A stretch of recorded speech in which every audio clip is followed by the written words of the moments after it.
Something you hear quite a lot around any big election or any big political event is a bunch of people fundamentally misunderstanding what democracy is and how it works.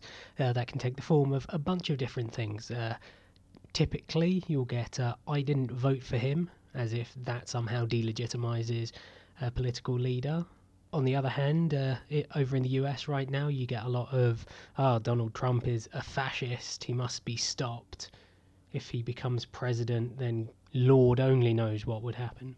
It's an interesting thing because this goes totally against the whole idea of democracy. The whole purpose of democracy is that there are different points of view, and the point of view with a plurality of support is the one that wins. Should Donald Trump be elected, he will be a legitimate president. He will have legitimate support from the people in the election. How do people not understand that?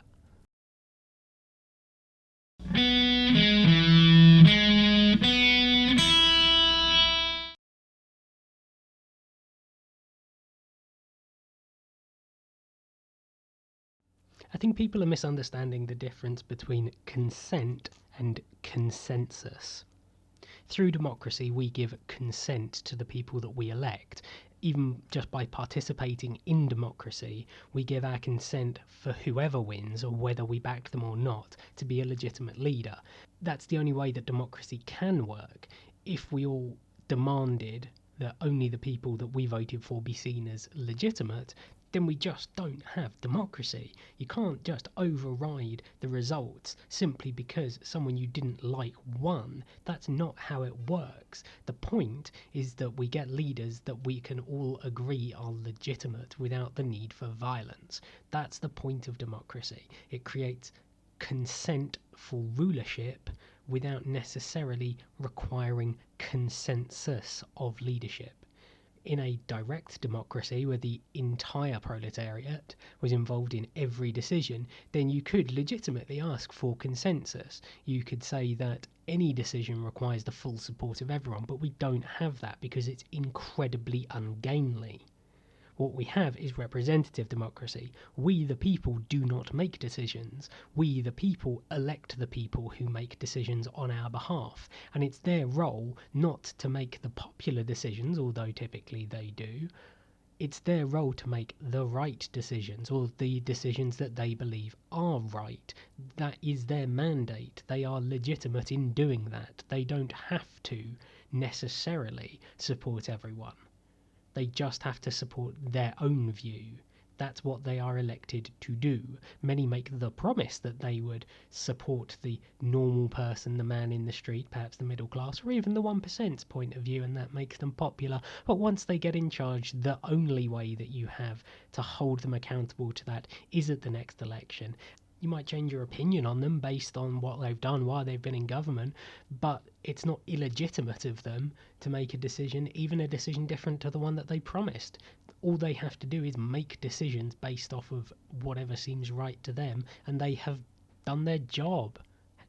To everyone out there who thinks that Donald Trump, particularly, is someone who should not be allowed to be involved in the political process, which, by the way, you're wrong in lots of different ways.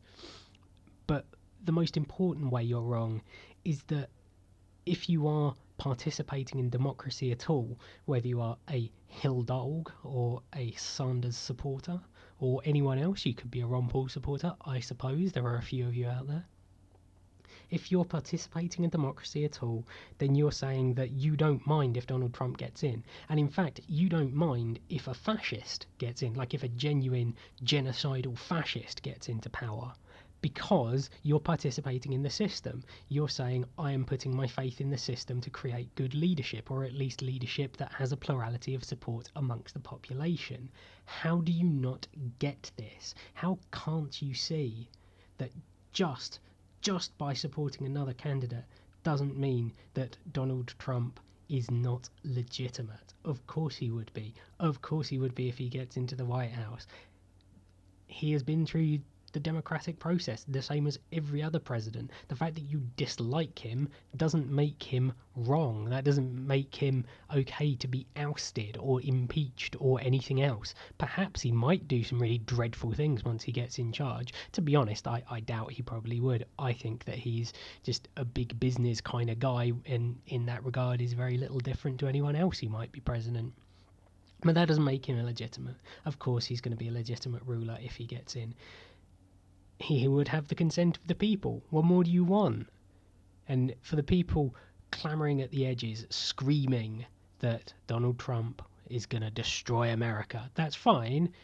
That's a campaigning slogan almost, that's a meme on the regressive left. And more power to them. Memes are very powerful. They are useful in campaigning.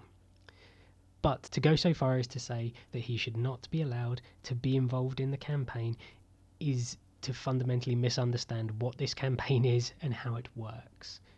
One of the real downsides to democracy is that when it's popular enough, ideas like fascism and communism genuinely can get in.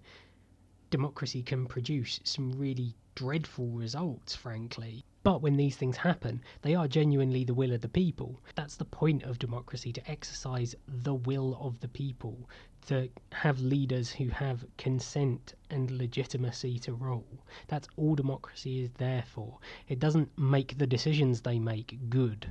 By definition, of course it doesn't. I think this is genuinely a problem on the regressive left, that they've been taught that democracy pretty much by definition will only throw up good and right and just ideas, and it just doesn't. It just doesn't. It's just as weak to bad ideas, to populist ideas, to scapegoating in particular, and abusing minorities, as any other form of government. But it's the best thing that we've got. Democracy is imperfect. It has weaknesses, of course it does. It has flaws, of course it does.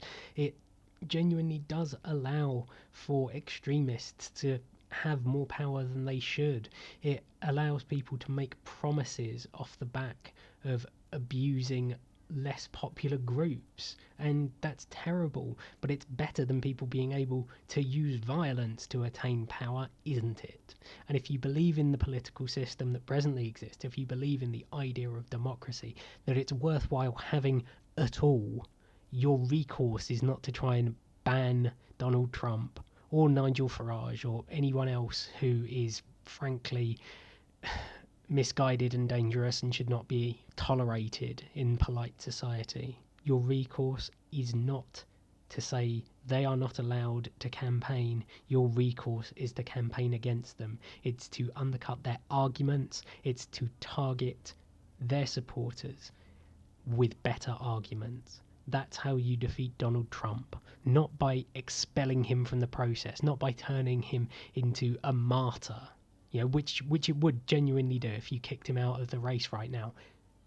He would become a martyr for free speech, because he would have been expelled from speaking. He would be literally being oppressed. He would have his right to free speech removed simply because he is a Republican, or presently a Republican anyway.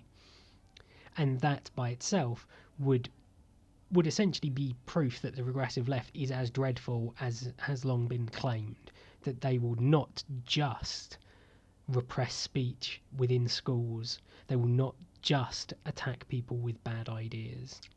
They will take what little power they have out into the political sphere and start making decisions who people are allowed to vote for or not. And that, ladies and gentlemen, is not democracy anymore. That is tyranny. You are not making democracy better by excluding Donald Trump. You are turning it into dictatorship. I'm the political animal, and fortunately I can't vote in America. Not because I'm British, convicted felon.